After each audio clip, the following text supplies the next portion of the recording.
Здравейте! Казвам се Димитър Станков. Вие гледате Бахталепе ТВ.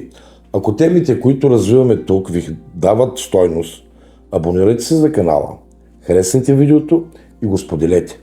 Така помагате на тези истории да достигнат до повече хора. Днес ще говорим нещо, което започва преди повече от 1000 години и продължава да има значение и днес. В предишния епизод говорихме за произхода, за метода. Как науката търси следи в езика и в структурата на думите. Как генетиката допълва картината. И как, когато няколко независими линии сочат в една посока. Легендите отстъпват, а фактите светят. Днес правим следваща крачка. Още не тръгваме по пътя за Персия. Нито прескачаме времето напред. Днес оставаме тук, в края на 10 и началото на 11 век. В момента точно преди голямото движение, и ако искаш да усетиш, нека не започваме с царе. Нека започнем с един шум.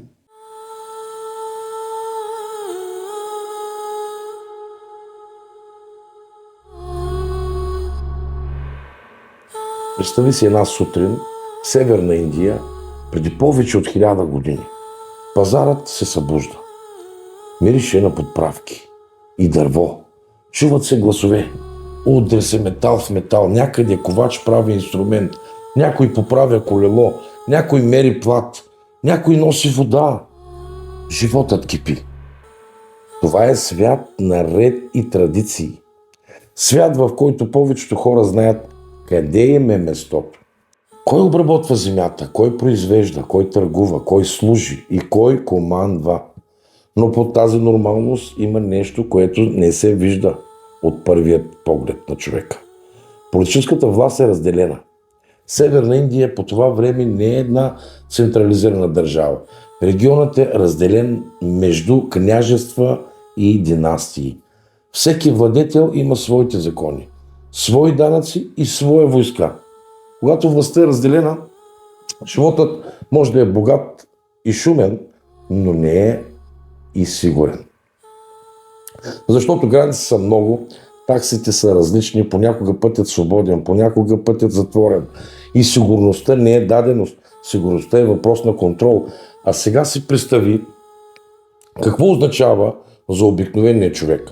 За човека, който живее от работа, от пазар, от инструмент, от умения. Той не чете хроники, той не мисли в династии, той не мисли просто.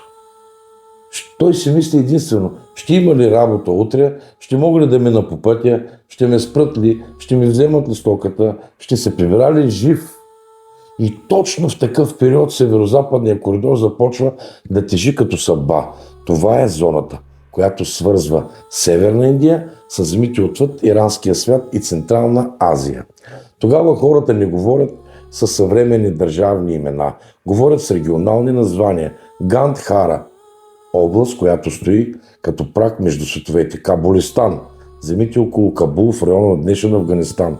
Забулистан, земи около Газна. Това не са просто географски думи. Това са зони на контрол, зони на път, зони на риск и възможност. И тогава идва моментът, в който картата започва да се мести. В началото на 11 век един владетел, Махмуд от Газна, предприема поредица от военни кампании към Северна Индия. Най-често за него се говори като за човек, който търси богатство. И да, богатството е цел, но за нас е по-важно какво остава след войската, когато тя отмине. След войската остава променен ред. Понякога остава страх, понякога остава контрол, нов. И почти винаги остава несигурност. А когато несигурността се повтаря, когато хората започват да се променят, тук идва важната разлика между историята като легенда и история като реалност. Ромската история не започва като приказка за народ, който обича да се пътува. Ромската история започва като история за хора, които умеят, хора са занаяти, хора с преносими умения, хора, които могат да работят не само там, където живеят и където са родени, а и там, където има пазар. В онзи свят земята е сигурност, но земята е и зависимост. А когато редът се разклаща, зависимостта става тежка. Занаятът е друг вид, защото занятът може да го носиш.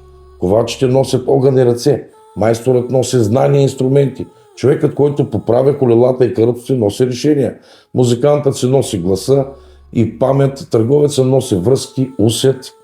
И когато животът се стеснява, най-ценни стават онези, които могат да дишат в движение. Тук стигаме до най-трудния въпрос. Защо изобщо някой би напуснал земите си, в които живее? Няма един документ, който да казва, че тези хора са решили да тръгнат в един ден. Но има логика, която историята повтаря отново и отново.